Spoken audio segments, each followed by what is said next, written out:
Hello friends and welcome to the second video on auditing. मैं उम्मीद करता हूं कि आपने मेरा पहला वीडियो फंडामेंटल्स ऑफ ऑडिटिंग देख लिया होगा और आपने अच्छे से समझ लिया होगा कि ऑडिटिंग होता क्या है। और मैं उम्मीद करता हूं कि आपको सीखने का ये नया तरीका पसंद आ रहा होगा। इन वीडियोस के जरिए आप ऑडिटिंग के ऊपर अपने सारे फंडामेंटल्स, सारे कंसेप्ट्स क्लियर कर सकते हैं ताकि आप डिटेल स्टडी जो है खुद से अपनी मेहनत से कर सकें और ट्यूशन और कोचिंग के कल्चर को अलविदा कर सकें। तो आइए इस वीडियो में हम जानते हैं ऑडिट प्लानिंग के बारे में।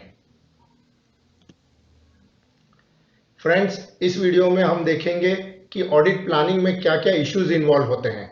Mainly scope of audit decide करना होता है, अंडरस्टैंडिंग द ऑडिट एंटिटी यानी कि एंटिटी को समझना होता है, और ऑडिट प्लान और ऑडिट प्रोग्राम प्रिपेयर करना होता है। सबसे इंपॉर्टेंट चीज जो हम समझेंगे इस वीडियो में वो है इंटरनल कंट्रोल सिस्टम। ये एक ऐसा कंसेप्ट है जो ऑडिटिंग सीखने वाले हर स्टूडेंट के लिए समझने में सबसे मुश्किल होता है, लेकिन इस वीडियो के जरिए आप अच्छे से समझ जाएंगे कि इंटरनल कंट्रोल सिस्टम होता क्या है और उसका क्या रोल होता है ऑडिट में, ये हम आज जानेंगे। ऑडिट प्लानिंग जो है वो ऑडिटिंग और एंड एश्योरेंस स्टैंडर्ड्स AAS 8 से गवर्न होता है। आपको वापस याद दिला दूं मैं, ऑडिटिंग एंड एश्योरेंस स्टैंडर्ड्स ये ICAI द्वारा बनाए हुए स्टैंडर्ड्स हैं जिससे कि ये इंश्योर किया जाता है कि ऑडिटर अपना काम जो है प्रोफेशनल और अच्छे तरीके से कर सके। जो ये पूरी प्रोसेस है ऑडिट प्लानिंग की, फाइनली सब कुछ करने के बाद उसके रिजल्ट में दो डॉक्यूमेंट बनते हैं, एक जिसे कहते हैं ऑडिट प्लान और दूसरा ऑडिट प्रोग्राम। इनके बारे में अब हम अच्छे से समझेंगे। पहले तो हम जो ऑडिट प्लानिंग के तीनों स्टेप हैं उसे एक बार फिर से जान लें। फर्स्ट स्टेप ऑडिट प्लानिंग में होता है deciding scope of audit with management. आपको याद होगा हमने पहले वीडियो में देखा था कि शुरुआत में ही जो मैनेजमेंट है उसके साथ ऑडिट का स्कोप डिसाइड किया जाता है। इसका मतलब कि जो ऑडिटर है वो क्या क्या चीज ऑडिट करेगा और क्या नहीं करेगा। जो सेकेंड स्टेप है वो है understanding the rules and regulations and functioning of entity, यानी कि ऑडिटर को अपना काम शुरू करने से पहले प्लानिंग स्टेज के दौरान एंटिटी के बारे में सब कुछ समझ लेना होता है। इन सारे स्टेप्स को हम डिटेल में अगली स्लाइड्स में भी समझेंगे। और फाइनली ऑडिटर प्रिपेयर करता है ऑडिट प्लान और ऑडिट प्रोग्राम। ऑडिट प्लान और ऑडिट प्रोग्राम में जो एक इंपॉर्टेंट चीज जो होती है वो होता है कि ऑडिटर को एस्टेब्लिश करना होता है कि एंटिटी का जो इंटरनल कंट्रोल सिस्टम है वो कितना रिलायबल है, यानी कि उसके ऊपर कितना भरोसा किया जा सकता है। इसके बारे में आप इजीली समझ पाएंगे जब हम कवर करेंगे इंटरनल कंट्रोल सिस्टम क्या होता है और कैसे ऑडिटर इंटरनल कंट्रोल सिस्टम के ऊपर अपना रिलायंस जो है या अपना भरोसा जो है वो कायम करता है।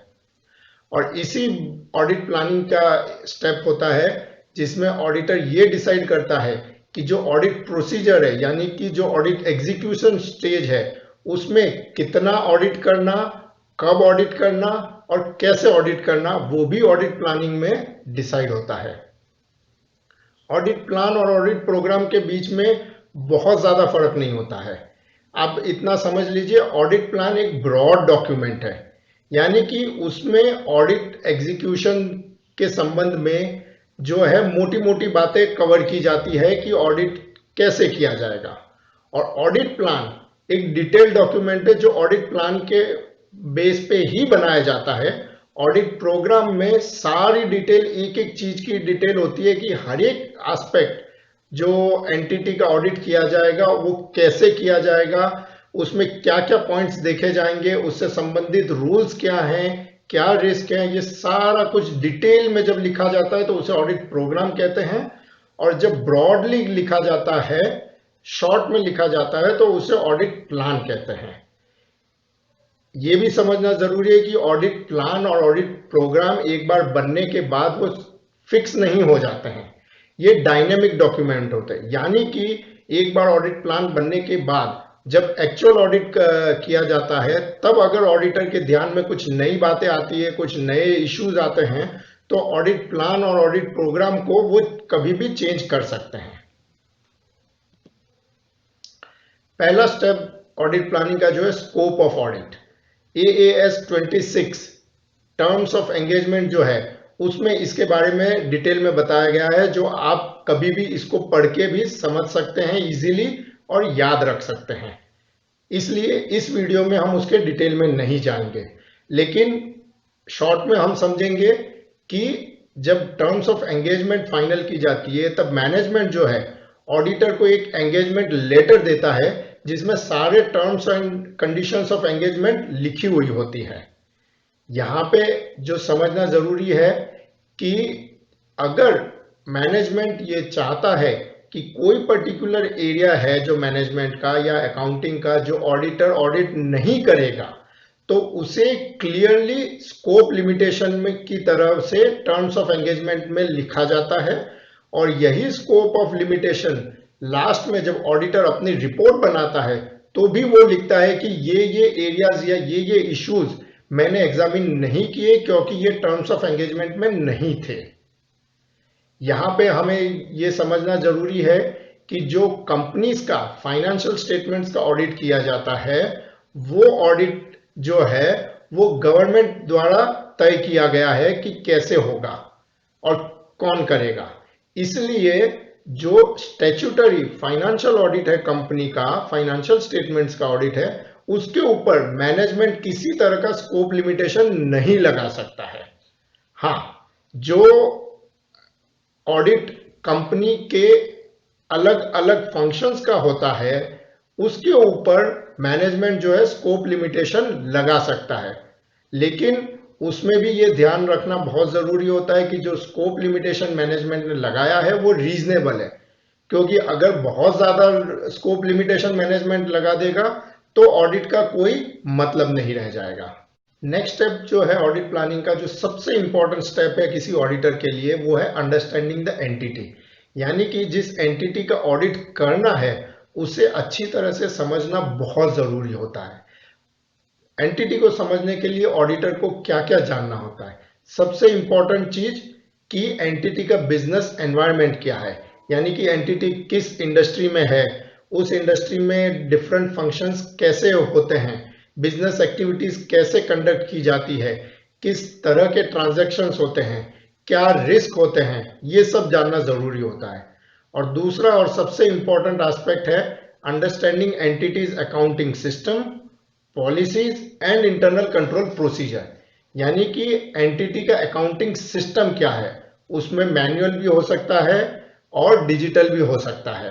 अकाउंटिंग से रिलेटेड क्या क्या रूल है, जैसा कि हम जानते हैं कि अकाउंटिंग से रिलेटेड अकाउंटिंग स्टैंडर्ड हर कंपनी को फॉलो करना जरूरी है, लेकिन उसके अलावा भी अकाउंटिंग फंक्शन से संबंधित और भी बहुत सारे नियम कंपनी के हो सकते हैं। उसके अलावा कंपनी के इंटरनल पॉलिसीज और प्रोसीजर्स होते हैं जिनके द्वारा ये डिसाइड किया जाता है कि अलग अलग तरह के ट्रांजैक्शन कैसे होंगे और कौन क्या करेगा। और इसके बाद इंटरनल कंट्रोल सिस्टम को समझ के ऑडिटर को ये डिसाइड करना होता है कि वो कितना भरोसा रख पाएगा इन इंटरनल कंट्रोल सिस्टम के ऊपर, यानी कि एंटिटी के इंटरनल कंट्रोल सिस्टम क्या अच्छे से काम कर रहे हैं या नहीं कर रहे हैं। यहाँ एक टर्म समझना इंपॉर्टेंट है कि ये जितने भी प्रोसीजर्स हैं जो ऑडिटर परफॉर्म करता है एंटिटी को समझने के लिए, उसका एनवायरनमेंट समझने के लिए, उसके इंटरनल कंट्रोल को समझने के लिए, इन सबको कहते हैं risk assessment procedure. So risk assessment procedure means all the audit procedures performed by the auditor to obtain understanding of entity and its environment, including entity's internal controls system. It includes various tools and techniques which we will be learning in subsequent slides कि कैसे किन tools के जरिए auditor जो है entity के बारे में अपनी समझ डेवलप करता है। अब हम आते हैं इस वीडियो के सबसे इंपॉर्टेंट एस्पेक्ट पर, यानी कि अंडरस्टैंडिंग इंटरनल कंट्रोल सिस्टम। आप ध्यान से समझिएगा, इसकी जो डेफिनेशन है उसको मैंने डिफरेंट पार्ट में डिवाइड किया गया ताकि आप इसे अच्छे से समझ सकें। Internal control system is defined as all policies and procedures, यानी कि ये पूरा जो सिस्टम है ये पॉलिसीज एंड प्रोसीजर से बना हुआ है। पॉलिसीज का मतलब नियम, रूल्स, रेगुलेशंस। प्रोसीजर का मतलब कि काम करने का तरीका, कि कोई भी काम किया जाएगा ऑर्गेनाइजेशन में, एंटिटी में, तो कैसे किया जाएगा और कौन करेगा और उसकी पूरी प्रोसीजर क्या होगी। सेकेंड एस्पेक्ट है डेफिनेशन का, adopted by management of the entity, यानी कि ये सारी पॉलिसीज एंड प्रोसीजर, सारे रूल्स, काम करने का तरीका, ये सब मैनेजमेंट ने डिसाइड किया होता है। और क्यों? To assist in achieving management's objective, यानी कि ये जो इंटरनल कंट्रोल सिस्टम है उसके अंतर्गत जितने भी रूल्स और प्रोसीजर्स हैं उनका ऑब्जेक्टिव होता है कि मैनेजमेंट के जो ऑब्जेक्टिव्स हैं उसको अचीव करने में ये हेल्प करे। और कौन से ऑब्जेक्टिव, ये भी इस डेफिनेशन में लिखे हुए हैं। 5 ऑब्जेक्टिव हैं। Orderly and efficient conduct of business including adherence to management policies, यानी कि इंटरनल कंट्रोल सिस्टम की हेल्प से जो बिजनेस है एंटिटी का वो अच्छे तरीके से इफिशिएंटली चलता रहे और मैनेजमेंट की पॉलिसीज का पालन होता रहे, ये ऑब्जेक्टिव अचीव हो जाता है। सेकेंड, सेफगार्डिंग ऑफ एसेट्स, यानी कि इन नियमों की वजह से जो एंटिटी या कंपनी की एसेट्स हैं वो सेफ रहती हैं। थर्ड ऑब्जेक्टिव है prevention and detection of fraud and error. ये सबसे इंपॉर्टेंट ऑब्जेक्टिव होता है इंटरनल कंट्रोल सिस्टम का, कि अगर एंटिटी के कामकाज में, उसके फंक्शंस में अगर किसी तरह की कोई गलती हो रही है किसी एक व्यक्ति से, या कोई एक व्यक्ति कोई फ्रॉड करने की कोशिश कर रहा है, तो ये इंटरनल कंट्रोल सिस्टम के जितने भी पॉलिसीज एंड प्रोसीजर्स हैं ये इस तरह से काम करते हैं कि वो फ्रॉड और एरर जो है वो रुक जाते हैं, या अगर गलती से हो भी गए हैं तो उनको डिटेक्ट करना आसान हो जाता है। अगला ऑब्जेक्टिव है accuracy and completeness of accounting records, यानी कि इन पॉलिसीज और प्रोसीजर से ये इंश्योर किया जाता है कि एंटिटी के जो अकाउंटिंग रिकॉर्ड्स हैं वो एक्यूरेट यानी कि सही हो, और कंप्लीट यानी कि पूरे हो, कोई चीज छूट न जाए। और लास्ट ऑब्जेक्टिव होता है timely preparation of reliable financial information, यानी कि जो फाइनेंशियल इंफॉर्मेशन है एंटिटी के वर्किंग की वो समय से बन जाए और रिलायबल हो, यानी कि भरोसेमंद हो। तो अगेन मैं रिपीट करना चाहूंगा, इंटरनल कंट्रोल सिस्टम क्या है? मैनेजमेंट द्वारा बनाई गई सारे रूल्स, रेगुलेशंस, पॉलिसीज, प्रोसीजर्स जिनकी सहायता से मैनेजमेंट के ये 5 ऑब्जेक्टिव्स जो हैं वो अचीव करने में सहायता मिले। और किसी भी कॉमर्शियल एंटिटी में हम जानते हैं कि ये ऑब्जेक्टिव्स अल्टीमेटली जो है प्रॉफिट मैक्सिमाइजेशन की ओर ले जाते हैं। अब हम इंटरनल कंट्रोल सिस्टम को थोड़ा सिंपल तरीके से भी समझने की कोशिश करेंगे। अभी तो हमने उसकी डेफिनेशन देखी। आपको याद होगा कि हमने अपने पहले वीडियो में बात की थी auditing of house hold expenditure, कि कैसे हाउस होल्ड एक्सपेंडिचर रिकॉर्ड किया जाता है। यानी कि इंटरनल कंट्रोल, इस पर्टिकुलर केस में इंटरनल कंट्रोल सिस्टम क्या है हाउस होल्ड एक्सपेंडिचर को रिकॉर्ड करने में। तो आपको ध्यान होगा कि हमने बात की थी कि हाउस होल्ड एक्सपेंडिचर रिकॉर्ड करने के लिए अलग अलग रूल हो सकते हैं, कि कैसे एक्सपेंडिचर हर रोज रिकॉर्ड किया जाएगा, एक्सपेंडिचर का क्या बाइफर्केशन होगा, दूध, वेजिटेबल्स, फ्रूट, इस तरह के एक्सपेंसेस क्या मिक्स किए जाएंगे या अलग अलग लिखे जाएंगे, कैसे ऑनलाइन परचेजेस को अलग से लिखा जाएगा। तो ये सारे के सारे जो भी रूल्स हैं regarding recording of house hold expenditure, ये सारे इंटरनल कंट्रोल सिस्टम का हिस्सा है। हमने दूसरा एग्जाम्पल देखा था जो कि नॉन फाइनेंशियल एस्पेक्ट से रिलेटेड था, वो था कि प्रोटेक्टिंग हाउस। उसमें भी हमने देखा था कि घर के प्रोटेक्शन के लिए अलग अलग नियम बने हो सकते हैं, जैसे कि लॉक की क्वालिटी क्या होगी, सिक्योरिटी गार्ड का टाइमिंग क्या होगा, कीज कहाँ रखी जाएगी, डोर जब चेंज किया जाएगा तो वो कौन अप्रूव करेगा, उसकी क्वालिटी क्या होगी, घर में स्ट्रेंजर्स आ सकते हैं कि नहीं आ सकते हैं, कब आ सकते हैं, उनको कैसे रेगुलेट किया जाएगा। ये सारे रूल्स जो है इंटरनल कंट्रोल सिस्टम बनाते हैं मिलकर। यहां पे ये बात समझना जरूरी है कि हर ऑर्गेनाइजेशन में डिफरेंट फंक्शन होते हैं। जैसे किसी एक बड़ी कंपनी में मैन्युफैक्चरिंग फंक्शन अलग होता है, परचेजिंग फंक्शन अलग होता है, मार्केटिंग फंक्शन अलग होता है, फाइनेंस का फंक्शन अलग होता है। तो इन हर फंक्शन के लिए और इन हर फंक्शन में होने वाले अकाउंटिंग ट्रांजैक्शन के लिए रूल्स बने होते हैं। तो वो सारे रूल उस फंक्शन का इंटरनल कंट्रोल सिस्टम होता है। जैसे मैन्युफैक्चरिंग का इंटरनल कंट्रोल सिस्टम अपना अलग हो सकता है, परचेजेस का इंटरनल कंट्रोल सिस्टम अलग हो सकता है, लेकिन ये सारे फंक्शंस जो हैं इनके इंटरनल कंट्रोल को जब हम मिला लें तो ये मिलके पूरे ऑर्गेनाइजेशन का इंटरनल कंट्रोल सिस्टम बन जाता है। ठीक है, आई होप इन एग्जाम्पल से आपको क्लियरली समझ में आया होगा कि इंटरनल कंट्रोल सिस्टम होता क्या है। एक और बात बता दूं, इंटरनल कंट्रोल सिस्टम कोई विजिबल थिंग नहीं होती है। आप अगर किसी कंपनी में जाते हैं तो आप उसका इंटरनल कंट्रोल सिस्टम देख नहीं सकते हैं। वो बेसिकली उसके रूल बुक में लिखा होता है कि कैसे सारे काम किए जाएंगे। तो जो इंटरनल कंट्रोल सिस्टम है वो इनबिल्ट होता है, एम्बेडेड होता है। किसमें? The way people work in organisation, यानी कि जिस तरह से लोग काम करते हैं ऑर्गेनाइजेशन में, लोगों को अलग अलग जिम्मेदारी दी जाती है या किसी भी पर्टिकुलर काम को करने का जो प्रोसेस होता है उसमें एम्बेडेड इनबिल्ट होता है और ये सारे कंट्रोल्स अपने आप काम करते हैं। इंटरनल कंट्रोल सिस्टम को मेनली दो कैटेगरी में डिवाइड किया गया है, internal check and internal audit. Internal check is defined as a system of instituting checks on day-to-day transactions that operate continuously, whereby work of one person is proved independently or is complementary to the work of another।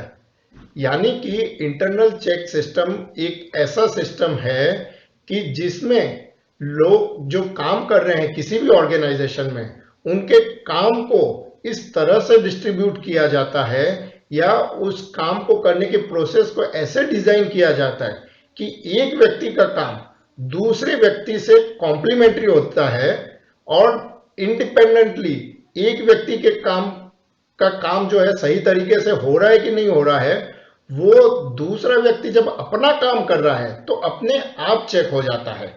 उसके लिए अलग से कुछ करने की जरूरत नहीं होती है। इससे ऑर्गेनाइजेशन में फ्रॉड या एरर जो है वो रुक जाते हैं। इंटरनल चेक को हम थोड़ा और डिटेल में समझेंगे अब। बेसिकली इंटरनल चेक को इन 4 कैटेगरी में डिवाइड किया गया है, जिससे आप इंटरनल चेक को बहुत अच्छी तरीके से समझ सकते हैं। जैसा कि हमने डेफिनेशन में देखा था, इंटरनल चेक एक तरीका है जिससे हर व्यक्ति का काम सही तरीके से हो रहा है कि नहीं वो अपने आप दूसरे व्यक्ति के काम से एस्टैब्लिश हो जाता है।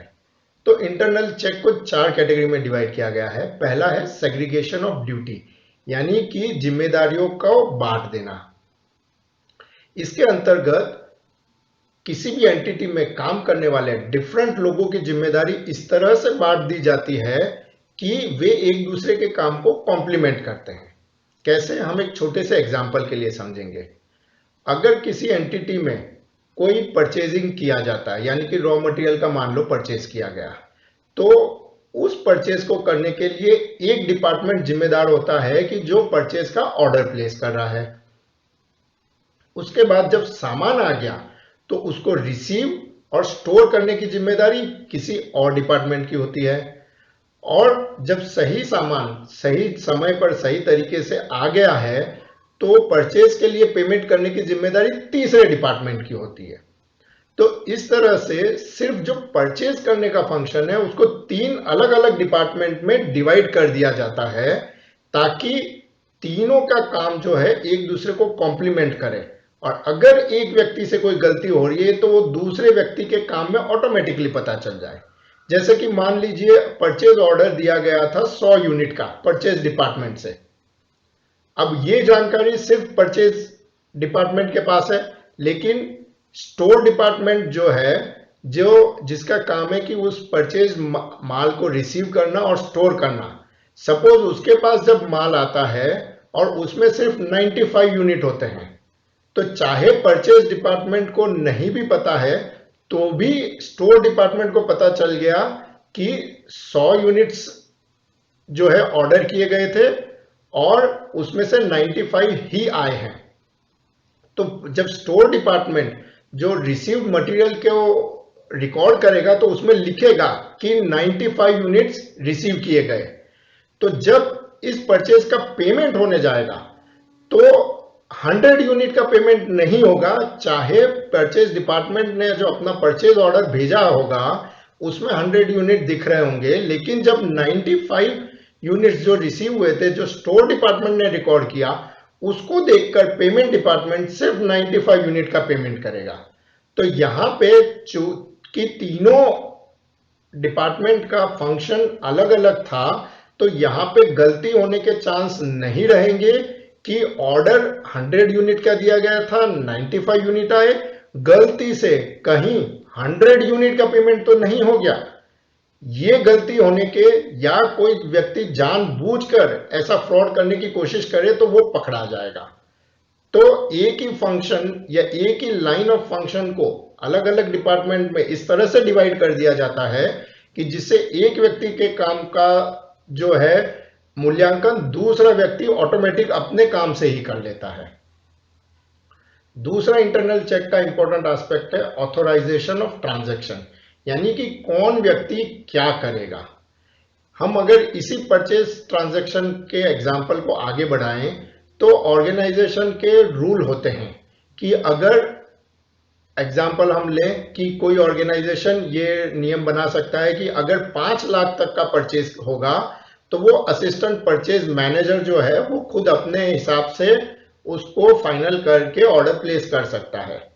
लेकिन अगर 5 लाख से ऊपर का ऑर्डर होगा तो परचेज मैनेजर की मंजूरी लेना जरूरी है, ये एक नियम हो सकता है। तो ये जरूरी है ये देखना कि हर वो ऑर्डर जो 5 लाख से ऊपर का था उसमें परचेज मैनेजर की मंजूरी थी या नहीं। इससे भी आगे नियम हो सकता है कि अगर 1 करोड़ से ऊपर का कोई परचेज ऑर्डर है तो वो मैनेजिंग डायरेक्टर से ही अप्रूव होगा। तो ऑडिट करते वक्त ऑडिटर एक जो एस्पेक्ट चेक करता है इंटरनल चेक का वो ये भी चेक करता है कि क्या हर ऑर्डर जो 1 करोड़ से ऊपर था उसे मैनेजिंग डायरेक्टर से मंजूरी ली गई या नहीं ली गई। जो थर्ड एस्पेक्ट है इंटरनल चेक का वो है maintenance of records and documents, यानी कि हर एक ट्रांजैक्शन से संबंधित जितने भी रिकॉर्ड्स और डॉक्यूमेंट्स जनरेट हो रहे हैं वो सब अच्छे से मेंटेन किए जा रहे हैं या नहीं किए जा रहे हैं। यानी कि अगर कोई परचेज का ट्रांजैक्शन होगा तो परचेज ऑर्डर में मेंटेन किया जाएगा जिसमें एंटिटी की सारी डिटेल होगी, आइटम की सारी डिटेल होगी। उसके बाद जब सामान रिसीव होगा तो जो डिलीवरी चलन है उसे रिकॉर्ड किया जाएगा, उस डॉक्यूमेंट को रखा जाएगा। फिर स्टोर्स डिपार्टमेंट अपना एक रिकॉर्ड बनाएगा जिसमें वो लिखेंगे कि कितने यूनिट मिले। फिर उसके बाद जब पेमेंट किया जा रहा है तो पेमेंट का जो वाउचर बनेगा वो रखा जाएगा जिसमें ये लिखा होगा कि कितने का पेमेंट किया। यानी कि हर एक ट्रांजैक्शन से संबंधित कौन कौन से रिकॉर्ड्स जो है जनरेट होंगे, कौन कौन से रिकॉर्ड्स जो है मेंटेन किए जाएंगे, ये भी नियमों में लिखा जाता है। और लास्ट जो एस्पेक्ट है इंटरनल चेक का वो है सेफगार्डिंग ऑफ एसेट्स, यानी कि एंटिटी या कंपनी की जितनी भी एसेट्स है चाहे वो मूवेबल एसेट्स हो या इमूवेबल एसेट्स हो उनकी सिक्योरिटी कैसे होगी। और सिक्योरिटी में दोनों एस्पेक्ट आ जाते हैं कि फिजिकल सिक्योरिटी कैसे इंश्योर की जाएगी, यानी कि कौन जिम्मेदार होगा सिक्योरिटी का। अगर कोई मूवेबल एसेट एक से दूसरी जगह जाती है तो उसकी क्या प्रोसीजर होगी, उसकी मंजूरी कौन देगा, ये सारे नियम बनाए जाते हैं। उसके अलावा कैसे एसेट्स की लीगल सिक्योरिटी मेंटेन की जाएगी इसके भी नियम बनाए जाते हैं। तो सारे जितने भी नियम है इंटरनल चेक से संबंधित उनको हम इन 4 कैटेगरी में डिवाइड कर सकते हैं जो मिलाकर किसी भी एंटिटी का इंटरनल चेक जो है उसका जो है सिस्टम बनाता है। Second aspect internal control system का जो है वो है इंटरनल ऑडिट। तो सबसे पहले तो हम ये समझे कि इंटरनल ऑडिट अपने आप में कोई अलग चीज नहीं है। इंटरनल ऑडिट खुद एक तरह का ऑडिट ही है. It is again nothing but audit. The only important aspect is that internal audit is conducted by an employee or a group of employees of the organization itself. Sometimes for internal audit also management may hire consultant. यानी कि जो internal audit है उसमें जो audit है वो organization के employee द्वारा ही किया जाता है. Generally उसमें एक employee हो सकता है या हो सकता है कई employee मिलके एक department जो होता है internal audit का वो audit करें. और कुछ बड़ी कंपनी है जो इंटरनल ऑडिट करने के लिए भी कंसल्टेंट्स का यूज करती है. The audit conducted by external agency is called external audit और स्टैट्यूटरी ऑडिट. तो इंटरनल ऑडिट को समझने के लिए ये समझना जरूरी है कि जो एक्सटर्नल एजेंसी यानी कि एक क्वालिफाइड चार्टर्ड अकाउंटेंट द्वारा गवर्नमेंट के बनाए हुए रूल्स के अंतर्गत फाइनेंशियल स्टेटमेंट का जो ऑडिट किया जाता है उसे स्टैट्यूटरी ऑडिट कहते हैं. क्यों? क्योंकि ये स्टैट्यूट यानी कि कानून के अंतर्गत किया जा रहा है, इसलिए इसे स्टैट्यूटरी ऑडिट कहते हैं. और हमने पहले वीडियो में भी देखा था जो स्टैट्यूटरी ऑडिट होता है उसमें ऑडिटर इंडिपेंडेंट होता है एंटिटी से, लेकिन इंटरनल ऑडिट में जो ऑडिटर है वो एंटिटी से इंडिपेंडेंट नहीं होता है. क्यों? क्योंकि वो ऑर्गेनाइजेशन का ही एक एम्प्लॉय होता है. तो ये मेजर फर्क है इंटरनल ऑडिट और स्टैट्यूटरी या एक्सटर्नल ऑडिट के बीच में. कुछ और पॉइंट्स हम देखेंगे कि इंटरनल ऑडिट इज वॉलेंट्री, यानी कि हर एंटिटी को जरूरी नहीं है कि इंटरनल ऑडिट कंडक्ट करना. वो चाहे तो इंटरनल ऑडिट कंडक्ट कर सकते हैं या नहीं भी कर सकते हैं. और दूसरा, management has total control over the auditor, यानी कि इंटरनल ऑडिट होगा नहीं होगा, कब होगा, कितना होगा, ये सारा कंट्रोल जो है मैनेजमेंट का रहता है. जबकि हम जानते हैं कि एक्सटर्नल ऑडिट है वो स्टैट्यूटरी यानी कि कानून से लिंक्ड है, तो उसके ऊपर मैनेजमेंट का कंट्रोल नहीं होता है. मैनेजमेंट ये डिसाइड नहीं करेगा कि चार्टर्ड अकाउंटेंट कब या कितना ऑडिट करेगा, जो कि एक्सटर्नल ऑडिट या स्टैट्यूटरी ऑडिट का हिस्सा है. लेकिन इंटरनल ऑडिट के सारे स्कोप ऑफ ऑडिट जो है सिर्फ मैनेजमेंट खुद डिसाइड करता है. और इंटरनल ऑडिट जनरली दो कामों के लिए किया जाता है. पहला, identification of risk in the organisation and its management, यानी कि एक्सटर्नल ऑडिट होने से पहले ऑर्गेनाइजेशन ये चाहता है कि हम खुद अपनी ऑर्गेनाइजेशन का एक इंटरनल ऑडिट करके ये पता लगाएं कि हमारी ऑर्गेनाइजेशन में क्या क्या रिस्क है, यानी कि कहां कहां गलती होने के चांस है और कैसे उन रिस्क को कंट्रोल किया जाए और मैनेज किया जाए. और दूसरा है evaluation of internal control system. Again external audit होने से पहले मैनेजमेंट ये चाहता है कि जो इंटरनल कंट्रोल सिस्टम है उसका एक चेकिंग हो जाए, इवैल्यूएशन हो जाए कि वो सही तरीके से काम कर रहा है या नहीं कर रहा है, ताकि जब स्टैट्यूटरी ऑडिट हो, बाहर का व्यक्ति आके ऑडिट करे तो उसे कम से कम गलतियां मिले. अब हम समझेंगे कि इंटरनल कंट्रोल सिस्टम का ऑडिट में क्या रोल है. क्यों ऑडिटर के लिए ये सबसे जरूरी है कि वो इंटरनल कंट्रोल सिस्टम को समझे, और उसे समझे बिना एक अच्छा ऑडिट नहीं हो सकता. तो इंटरनल कंट्रोल सिस्टम का जो रोल है ऑडिट में, उसके दो एस्पेक्ट है. पहला, all the rules and procedures framed under internal control system is the basis against which actual audit is conducted. It provides framework of audit. आपको याद होगा कि पहले वीडियो में हमने समझा था कि ऑडिट क्या होता है. ऑडिट में कंपेयर किया जाता है what ought to be with what is, यानी कि क्या होना चाहिए उसको कंपेयर किया जाता है क्या है से. तो क्या होना चाहिए वो जो है वो होता है सारे रूल्स एंड प्रोसीजर्स जो इंटरनल कंट्रोल सिस्टम में फ्रेम किए जाते हैं. तो जब तक ऑडिटर ये नहीं समझेगा कि क्या होना चाहिए वो ऑडिट नहीं कर सकता. और क्या होना चाहिए वो है इंटरनल कंट्रोल सिस्टम. दूसरा इंपॉर्टेंट एस्पेक्ट है to decide nature and extent of substantive audit, यानी कि deciding sample size. Sampling in audit के बारे में हम किसी और वीडियो में अच्छे से समझेंगे, लेकिन यहां मैं शॉर्ट में यह समझा दूं कि इंटरनल कंट्रोल सिस्टम को जब ऑडिटर समझता है और ये जानता है कि कहां पे इंटरनल कंट्रोल सिस्टम स्ट्रांग है, कहां पे इंटरनल कंट्रोल सिस्टम वीक है, तो उसके बेस पे ऑडिटर को ये डिसाइड करना होता है कि उसका नेचर एंड एक्सटेंट, यानी कि तरीका और कितना ज्यादा या कम करना है ऑडिट को, ऑडिट एग्जीक्यूशन स्टेज के वक्त, ये डिसाइड किया जाता है इंटरनल कंट्रोल सिस्टम को समझकर। और जो हमने समझा कि ऑडिट प्रोग्राम विच इज, जो कि फाइनली एक डॉक्यूमेंट होता है जो ऑडिट प्लानिंग के दौरान जनरेट होता है, वो भी जनरेट होता है इंटरनल कंट्रोल सिस्टम का जब ऑडिटर असेसमेंट कर लेता है, उसे अच्छे से समझ लेता है। जैसा कि हम जानते हैं कि ऑडिट करते वक्त जितने भी ट्रांजैक्शन हुए हैं एंटिटी के, वो सारे ट्रांजैक्शन को चेक करना पॉसिबल नहीं होता है। इसीलिए ऑडिटर को ऑडिट करते वक्त ट्रांजैक्शन का एक सैंपल सिलेक्ट करना होता है। वो करने के लिए कितना सैंपल लेना और कब लेना, ये डिसाइड करने के लिए ऑडिटर को ये डिसीजन लेना जरूरी होता है कि वो इंटरनल कंट्रोल सिस्टम के ऊपर कितना भरोसा कर सकता है। तो हर एक फंक्शन के इंटरनल कंट्रोल सिस्टम को ऑडिटर जो है इवैल्यूएट करता है, चेक करता है और एक डिसीजन लेता है कि इस फंक्शन का इंटरनल कंट्रोल सिस्टम वीक है, इस फंक्शन का इंटरनल कंट्रोल सिस्टम जो है वो स्ट्रांग है।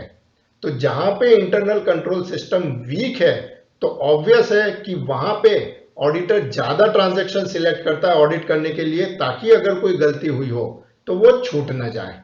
और जहां पे ऑडिटर को लगता है कि इंटरनल कंट्रोल सिस्टम बहुत स्ट्रांग है, सब कुछ अच्छे से चल रहा है, तो वो कम ट्रांजैक्शन सिलेक्ट करता है ऑडिट करने के लिए, और कम ट्रांजैक्शन से ही वो पता लगा लेता है कि कोई गलती या कोई फ्रॉड उस फंक्शन में हुआ है या नहीं हुआ है। अब हम देखेंगे कि ऑडिटर जो है इंटरनल कंट्रोल सिस्टम के बारे में कैसे जानकारी जुटाता है या कैसे समझता है कि इंटरनल कंट्रोल सिस्टम कैसा है एंटिटी का। तो उसके लिए बेसिकली 3 तरह के टूल अवेलेबल है ऑडिटर के पास। पहला है चेकलिस्ट, दूसरा क्वेश्चनर और तीसरा फ्लो चार्ट। चेकलिस्ट में ऑडिटर क्या करता है, ऑडिटर अपनी तरफ से हर एक फंक्शन के बारे में चेकलिस्ट बनाता है, जिसमें वो अलग अलग क्वेश्चन लिखता है ये जानने के लिए कि उस फंक्शन में प्रोसेस जो है किस तरह से चल रही है, किस व्यक्ति के पास क्या अधिकार हैं, कौन कौन से रिकॉर्ड्स जनरेट हो रहे हैं। तो ये सब समझने के लिए वो अलग अलग क्वेश्चंस बनाता है। फिर वो क्या करता है, एंटिटी में जाता है, उस फंक्शन को समझता है, उसकी पूरी प्रोसेस देखता है और वो चेकलिस्ट को भरता जाता है, जिससे कि वो समझ जाए कि हर एक फंक्शन कैसे एग्जीक्यूट हो रहा है और हर एक फंक्शन में किस लेवल पे, कहां पे क्या रूल्स बने हुए हैं, क्या कंट्रोल्स बने हुए हैं, जिससे कि वो फंक्शन अच्छे से चल सके। सेकेंड तरीका है क्वेश्चनर। क्वेश्चनर और चेकलिस्ट में ज्यादा फर्क नहीं है। क्वेश्चनर में भी जो है ऑडिटर सेम चीज करता है कि वो हर एक फंक्शन को समझने के लिए उसके बारे में अलग अलग क्वेश्चंस बनाता है ताकि उन फंक्शन को समझ सके। फर्क इतना है कि क्वेश्चनर जो है वो ऑडिटर जो है एंटिटी को दे देता है कि आप ये क्वेश्चनर भर के मुझे दे दीजिए, और वो जो क्वेश्चनर है उसके बेसिस पे ऑडिटर सारे फंक्शंस और उसकी प्रोसेसेस समझता है। तो चेकलिस्ट और क्वेश्चनर में मेजर डिफरेंस यही है कि चेकलिस्ट जो है वो ऑडिटर बना के खुद भर के समझता है, क्वेश्चनर बनाता ऑडिटर है लेकिन भरता एंटिटी के लोग हैं और उसके बेस पे ऑडिटर समझता है। तीसरा और इंपॉर्टेंट टूल जो है वो है flow chart. Flow chart is graphic representation of process involving various activities of organisation, यानी कि अलग अलग तरह के शेप्स जो हैं उनको यूज करके ये एक पिक्चर बनाया जाता है कि हर एक फंक्शन या हर एक एक्टिविटी इस ऑर्गेनाइजेशन में कैसे चल रही है, कौन कौन से उसमें डॉक्यूमेंट जनरेट हो रहे हैं और क्या क्या कंट्रोल सिस्टम इन्वॉल्व हैं। It uses spatial diagrams to denote process, decision making, control involve etcetera. यानी कि हर एक जो शेप यूज किया जाता है उसका एक अलग मीनिंग होता है। मैं आपको एक फ्लो चार्ट सैंपल की तरह बताऊंगा जिससे आप ये समझ जाएं कि फ्लो चार्ट होता क्या है और कैसा दिखता है। फ्लो चार्ट कुछ इस तरह का होता है। इसमें अलग अलग शेप के कुछ डिजाइन्स यूज किए जाते हैं जो अलग अलग एक्टिविटी या अलग अलग एक्शन को रिप्रेजेंट करते हैं, और हर एक व्यक्ति कैसे काम करेगा और उसमें कौन से रिकॉर्ड जनरेट होंगे ये बताया जाता है। जैसे फॉर एग्जांपल हम देख सकते हैं कि जो सेल्स पर्सन है वो सेल्स इनवॉइस प्रिपेयर करता है और उसकी 4 कॉपी बनाई जाती है। उसमें से 3 कॉपी कैशियर को जाती है और एक जो है सेल्स बुक में रखी जाती है। अब ये 4 कॉपी में से 3 कॉपी जब कैशियर के पास जाती है तो वो अप्रूव करता है सेल को और प्रोसेस को और उसे नंबर असाइन करता है। इस तरह से ये पूरी प्रोसेस होती है। उसके बाद कैश रजिस्टर में एंट्री की जाती है और उसके आगे असिस्टेंट मैनेजर क्या काम करेगा और मैनेजर क्या करेगा, ये पूरा जो है रिकॉर्ड किया जाता है। तो ये एक फ्लो चार्ट है जो सिर्फ एक एक्टिविटी का है कि सेल्स को कैसे रिकॉर्ड किया जाता है। उसी तरह से ऑर्गेनाइजेशन की हर एक्टिविटी के लिए अलग अलग फ्लो चार्ट बनाकर ऑडिटर जो है वो समझता है कि ऑर्गेनाइजेशन में कैसे फंक्शन हो रहा है और इंटरनल कंट्रोल सिस्टम कैसे बनाया गया है। अगला इंपॉर्टेंट एस्पेक्ट है कि how does an auditor assesses internal control system. जैसा कि हमने देखा, ऑडिट प्लानिंग का एक सबसे इंपॉर्टेंट हिस्सा है कि ऑडिटर जो है ये एसेस करे कि इंटरनल कंट्रोल सिस्टम कितना अच्छे से चल रहा है। वो ऑडिटर कैसे करता है? तो उसके लिए auditor needs to perform a kind of mini audit, यानी कि एक छोटा सा ऑडिट जो है वो ऑडिटर कंडक्ट करता है ये समझने के लिए कि इंटरनल कंट्रोल सिस्टम कैसे वर्क कर रहा है। वो कैसे करता है? For different processes of organisation the auditor selects a small sample of transactions and examines whether all the controls built in respect of those transactions were followed और not. यानी कि जो हमने पीछे एग्जाम्पल लिया था परचेजिंग फंक्शन का, अगर किसी ऑर्गेनाइजेशन में एक साल में अगर हजारों परचेज ऑर्डर जनरेट हुए हैं, परचेजेस किए गए हैं, तो परचेज फंक्शन का इंटरनल कंट्रोल सिस्टम समझने के लिए ऑडिटर जो है एक छोटा सा सैंपल लेगा। 10 या 15 परचेज ट्रांजैक्शन जो है ऑडिटर सिलेक्ट करेगा अलग अलग टाइप के मटेरियल के लिए और वो चेक करेगा हर एक ट्रांजैक्शन के लिए। वो शुरू से लेके एंड तक उस ट्रांजैक्शन को फॉलो करेगा कि जब परचेज ऑर्डर दिया गया तो उससे संबंधित जो रूल है कि यानी कि जिस व्यक्ति को इस परचेज ऑर्डर को अप्रूव करने का अधिकार है क्या उसी ने इसे अप्रूव किया है कि नहीं किया है, वो चेक करेगा। परचेज ऑर्डर जो है सही एंटिटी को दिया गया है कि नहीं वो चेक करेगा। उसके बाद उसी ट्रांजैक्शन को वो फॉलो करते हुए स्टोर सेक्शन में जाके देखेगा कि इस परचेज ऑर्डर के अगेंस्ट में जो सामान आया क्या वो वही था जो मंगवाया गया था, क्या क्वांटिटी सही आई, क्वालिटी सही आई या नहीं आई, जो डॉक्यूमेंट वहां पे जनरेट होने चाहिए स्टोर सेक्शन में या स्टोर सेक्शन में रखे जाने चाहिए क्या वो डॉक्यूमेंट रखे जा रहे हैं या नहीं रखे जा रहे हैं। उसी ट्रांजैक्शन को फिर वो आगे फॉलो करेगा पेमेंट सेक्शन में कि क्या उन्हीं डॉक्यूमेंट के बेस पर सही अमाउंट का पेमेंट किया गया है कि नहीं, सही तरीके से जो है ऑथोराइजेशन ट्रांजैक्शन का हुआ है कि नहीं, और जो माल खरीदा गया है उसका सही तरीके से प्रोटेक्शन हो रहा है कि नहीं। यानी कि वो इस कुछ ट्रांजैक्शन लेके जो हमने इंटरनल चेक के चारों एरियाज देखे, यानी कि सेग्रीगेशन ऑफ ड्यूटी सही है कि नहीं वो चेक कर लेगा, जो है ऑथोराइजेशन का सही तरीके से पालन हो रहा है कि नहीं वो चेक कर लेगा, रिकॉर्ड्स पूरे जनरेट हो रहे हैं कि नहीं, रिकॉर्ड्स मेंटेन हो रहे हैं कि नहीं वो भी चेक कर लेगा, और एसेट्स जो है वो अच्छे से सेफगार्ड हो रही है कि नहीं वो चेक कर लेगा।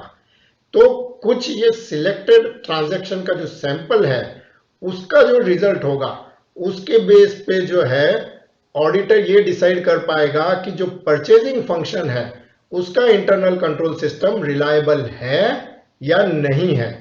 अगर इन सिलेक्टेड ट्रांजैक्शन में उसे कमियां मिलती है, मिस्टेक्स मिलती है कि कुछ ऐसे नियम है जिनका पालन नहीं हो रहा है, तो ऑडिटर को यह लगेगा कि इंटरनल कंट्रोल सिस्टम जो है स्ट्रांग नहीं है। और अगर कोई गलती नहीं मिलती है तो उसे यह लगेगा कि इंटरनल कंट्रोल सिस्टम स्ट्रांग है, इसके ऊपर रिलाई किया जा सकता है। और उसका फर्क क्या पड़ेगा कि वो आगे जब एक्चुअल ऑडिट एग्जीक्यूशन होगा तो nature and extent and size of auditing sample उसके ऊपर फर्क पड़ेगा। यहां पे मैं आपको दो शब्दों के बीच में थोड़ा सा डिफरेंस समझाना चाहता हूं। ऑडिटर जो ये प्रोसेस अडॉप्ट करता है इंटरनल कंट्रोल सिस्टम को एसेस करने के लिए, उसे टेस्ट करने के लिए, जो कि हमने देखा कि एक मिनी ऑडिट की तरह एक स्मॉल सैंपल लेकर वो ऑडिट करता है और इंटरनल कंट्रोल सिस्टम को चेक करता है, इसे कहते हैं टेस्ट ऑफ कंट्रोल्स या कंप्लायंस टेस्टिंग। यानी कि ऑडिटर ये चेक कर रहा है कि कंपनी में जो इंटरनल कंट्रोल सिस्टम के जो कंट्रोल्स बने हुए हैं वो सही तरीके से काम कर रहे हैं कि नहीं, या कंप्लायंस यानी कि जितने भी इंटरनल कंट्रोल सिस्टम के rules and regulations and procedure हैं उनका कंप्लायंस यानी कि पालन अच्छे से हो रहा है या नहीं हो रहा है। ये सब करने के बाद ऑडिटर जब एक्चुअली में ऑडिट करता है, यानी कि अगर वो परचेज फंक्शन का जब ऑडिट करेगा तो हजारों ट्रांजैक्शन में 200, 500 इस तरह के कुछ सैंपल वो सिलेक्ट करेगा एक्चुअल ऑडिट करने के लिए। उस फेज को कहते हैं सब्सटेंटिव टेस्टिंग, यानी कि actual final auditing of purchase function.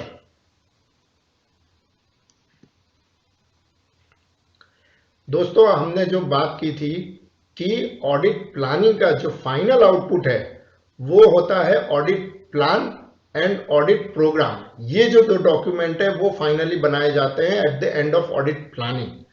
तो हम जस्ट एक लिस्ट ब्रॉडली देख ले कि ऑडिट प्लान में क्या क्या होता है।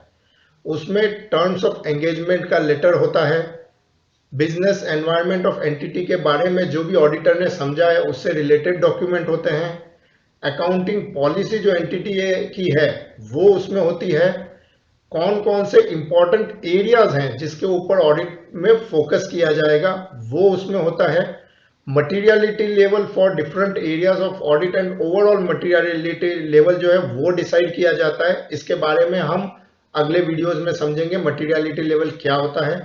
Degree of Reliance of on internal control system, यानी कि कौन से जो है एंटिटी के फंक्शंस है जिनका इंटरनल कंट्रोल सिस्टम रिलायबल है और कौन से फंक्शंस है जिनका इंटरनल कंट्रोल सिस्टम रिलायबल नहीं है। Nature of audit techniques to be use to obtain evidence, यानी कि कौन कौन सी ऑडिट टेक्निक्स यूज की जाएगी जिनके बारे में हम ऑडिट एग्जीक्यूशन फेज में समझेंगे। रिपोर्ट ऑफ इंटरनल ऑडिटर्स, अगर कोई इंटरनल ऑडिट हुआ है तो उन्होंने कंपनी के इंटरनल कंट्रोल सिस्टम के बारे में या गलतियों के बारे में क्या कहा है उसकी रिपोर्ट होती है।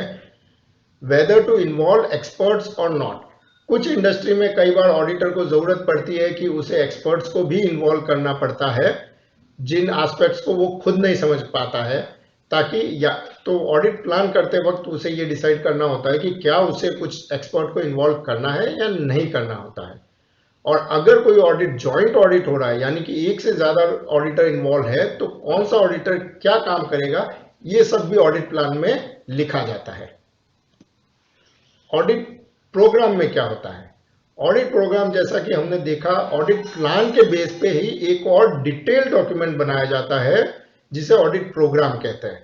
उसमें detail checks and audit procedures to be applied for different areas of audit record किया जाता है, यानी कि हर एक जो एरिया ऑफ ऑडिट है उसके लिए क्या क्या चीज चेक की जाएगी। कि जैसे अगर परचेजिंग फंक्शन का ऑडिट करना है तो ये चेक करेंगे कि उसका जो परचेज ऑर्डर है उसका ऑथराइजेशन किसने दिया था, परचेज की क्वांटिटी सही थी कि नहीं, परचेज की क्वालिटी सही थी कि नहीं, फिर उस ऑर्डर और उससे रिलेटेड जो डॉक्यूमेंट जनरेट हुए वो सही जनरेट हुए हैं कि नहीं।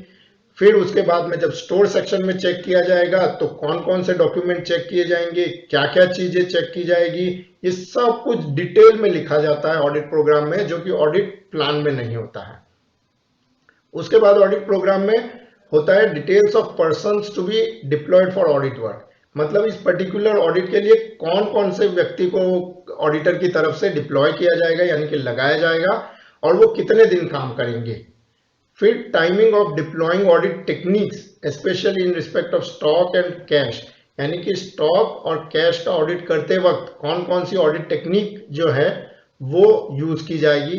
फिर चूंकि ऑडिट प्रोग्राम खुद ऑडिट प्लान से आता है तो ऑडिट प्लान की एक कॉपी ऑडिट प्रोग्राम में रखी जाती है। फिर हर एक आइटम को एग्जामिन करते वक्त कौन कौन से डॉक्यूमेंट देखना है, पास्ट एक्सपीरियंस के बेस पे कौन से स्पेशल एरियाज है जिनके ऊपर ज्यादा ध्यान देना है, और हर एक एरिया के ऑडिट के लिए कितना सैंपल ड्रॉ करना है, ये सब कुछ डिटेल में ऑडिट प्रोग्राम में लिखा जाता है। दोस्तों मैं यहाँ पे आपको ऑडिट प्लान और ऑडिट प्रोग्राम का एक सैंपल दिखाना चाहूंगा जिससे आपको ये अच्छे से समझ में आ जाए कि ऑडिट प्लान और ऑडिट प्रोग्राम कैसे प्रिपेयर किया जाता है। दोस्तों जैसे कि आप देख सकते हैं ये एक ऑर्गेनाइजेशन एंटिटी यानी कि यूएन पीस कीपिंग ऑपरेशंस, उसके ऑडिट का ऑडिट प्लान बनाया गया है। मैं आपको सिर्फ उसका कंटेंट पेज दिखाना चाहूंगा जिससे आपको ये समझ में आ जाए कि ऑडिट प्लान में होता क्या है। जैसे कि इसमें टेबल ऑफ कंटेंट्स में है कि इंट्रोडक्शन है यानी कि इस एंटिटी के बारे में कुछ बेसिक जानकारी है, उसका ओवरव्यू है कि उसमें कौन कौन से आईटी सिस्टम्स यूज किए जाते हैं, उसके फाइनेंसिंग के बारे में कि कहाँ से पैसा आता है और कहाँ जाता है। फिर इसमें ऑडिटर का जो रिस्क एनालिसिस है उसके बारे में बताया गया है जिसके अलग अलग एस्पेक्ट हैं कि फाइनेंशियल एनालिसिस करके वो रिस्क पता लगाता है कि उसमें क्या प्रॉब्लम्स हो सकते हैं, प्रीवियस ऑडिट फाइंडिंग के बेस पे वो समझता है एंटिटी को, development after last financial audit की उसके बाद क्या चेंजेस हुए हैं, या कोई और ऑडिट एंटिटी है जिसने कुछ और एरियाज आइडेंटिफाई किए गए हैं। इसके बेसिस पे ऑडिटर जो है ऑडिट ऑब्जेक्टिव्स बनाता है और ये डिसाइड करता है कौन कौन से एरियाज को ऑडिट किया जाएगा। Audit scope, audit methodology, work distribution, ये सारी चीजें जो हैं ऑडिट प्लान में डिसाइड की जाती है। तो दोस्तों ऑडिट प्रोग्राम का ये एक इम्पॉर्टेंट हिस्सा मैं आपको दिखाना चाहूंगा जिससे आपको ये समझ में आ जाएगा कि किस तरह से ऑडिट प्रोग्राम में डिटेल्स को रिकॉर्ड किया जाता है ऑडिट से संबंधित। जैसे अगर हम यूएन पीकेओ जिसका हमने ऑडिट प्लान देखा उसी का ऑडिट प्रोग्राम देखें तो इसमें यहाँ लिखा गया है कि कौन कौन से स्टेटमेंट्स हैं इस ऑर्गेनाइजेशन के जिसको ऑडिट किया जाएगा। और अब आप देखिए कि किस तरह से ऑडिटर ने हर एक जो स्टेटमेंट है यानी कि जैसे स्टेटमेंट 1 है स्टेटमेंट ऑफ फाइनेंशियल पोजीशन, उसमें एसेट्स होती हैं। एसेट में हर एक एसेट के लिए वो अपना रिस्क एरिया क्या है, फोकस एरिया क्या है, कैसे वो एविडेंस कलेक्ट करेगा, ये सारी चीजें डिटेल में रिकॉर्ड करता है हर एक स्टेटमेंट के हर एक आइटम के लिए।